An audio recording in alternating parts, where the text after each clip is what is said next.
exfoliation. We're always told exfoliate the skin of your body. Well, first of all, how do you do that?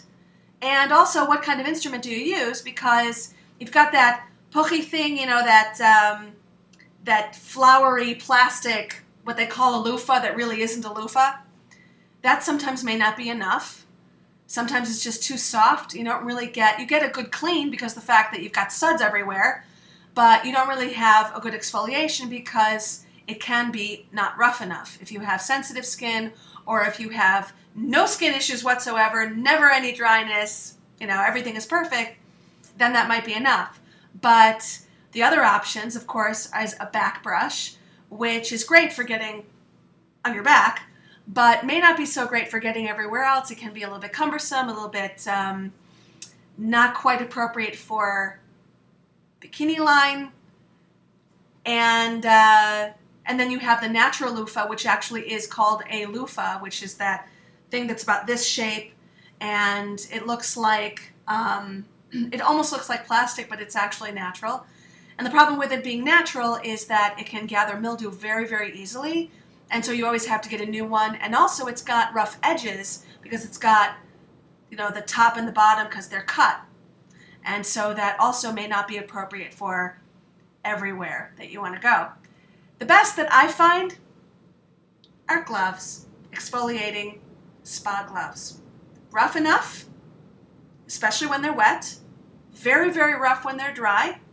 Sometimes in a spa you might have a service where they do what's called dry brushing, which sometimes occurs with a dry brush, but also it's much easier and cheaper to use these exfoliating spa gloves, where they kind of very gently rub around with the gloves on your skin, being as gentle as possible, but it really is quite scratchy. But when they're wet and warm, it's the perfect amount of exfoliation.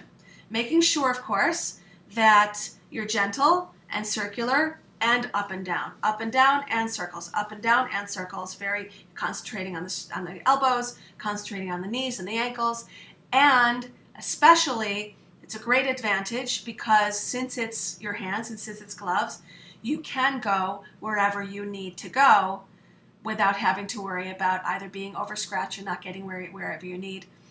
My opinion is that this is also better than body scrubs, because with scrubs, especially depending on how they're made, sometimes you also are not able to go everywhere you need to go. And a lot of the time they're made with the kinds of oils that can be inappropriate for people who have body breakouts. So I don't actually recommend body scrubs for, especially when they're made with oils. When it's made with detergent, like a body scrub as in a body wash with beads or you know, crushed pumice or something like that, it can be okay, but then also you have a concern with not being able to get everywhere you need to go.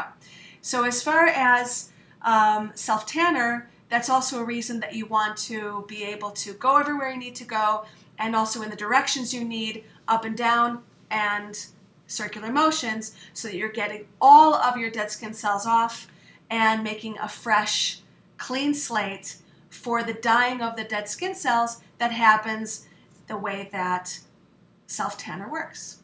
And so that's what I recommend.